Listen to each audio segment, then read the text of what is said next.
Hey everybody, Drew here, and you are in my shop with this undisclosed Honda. Doesn't matter what the car is. What matters is it has your typical sway bar link that is a bar with a perpendicular ball joint coming out toward you and then one on the bottom going back away from you into the sway bar, into the tab on the strut. And what I'm here to show you, this could be a dangerous job. There's all kinds of tension with pry bars and, hitting wrenches with hammers and all that crap.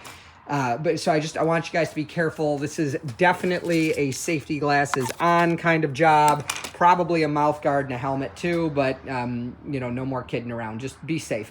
So when you put a crazy amount of pressure on the sway bar, which is what I've done there, you're putting pressure against every ball and socket in this assembly, and it makes it easier to crack these loose. You see I've got an aircraft style wrench here and I've got more leverage here. The other thing you could do, I wanted you guys to see this tool, by the way, if I could actually get it out of there. There we go. This is also going to add leverage to the shaft of your sway bar link. If you take the top one off first, add pressure this way. If you take the bottom one off first, pull it, from the bottom.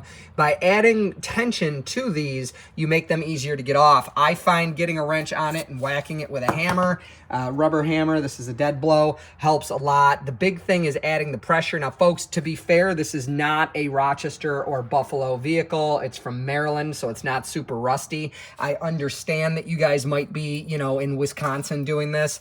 Make sure that you are lubing, really lubing the threads on this. Another thing that helps is I use these inductors because they're electromagnetic and they're, cleaner and less risk than an open torch, but you could use your oxyacetylene torch too and get these warm first. But guys, I just wanted to show you this because I know these are one of those jobs that's supposed to be quick. It's two nuts that you could clearly see. They're just hard to get at, and when the ball starts spinning in the socket, they get miserable. So I'm here to tell you, it's best if you have a helper, another guy, a girl, to stick that wrench under there and lift up, to create that pressure. I'm using a jack stand because I never have any help. That's just my lot in life, and I'm okay with it. But I just want you guys to know these don't have to be miserable. Looking at this CRV, I'll never forget I had one once. 14 minutes on a rear wheel bearing. I mean, 14 minutes, jacked up, tire off, wheel bearing done, put back together, axle nut torqued, wheel back on. 14 minutes. I sound like I'm a rock star. I'm not, because then it took me 5 hours to do. It was one of the ones with the leather seats and the fake leather armrests. It took me 5 hours to do the armrests, okay? So a job that might take somebody all day took me 14 minutes. A job that, would take an upholstery shop or somebody smart enough to buy the whole armrest instead of just the fabric, took me 5 hours to do. I don't want that to be sway bar links for you guys, so I wanted you to see some of these tricks. These work. I do it all the time. But there's a time where I didn't know these tricks, and sometimes a sway bar would be half a day just fighting a spinning ball and socket, right?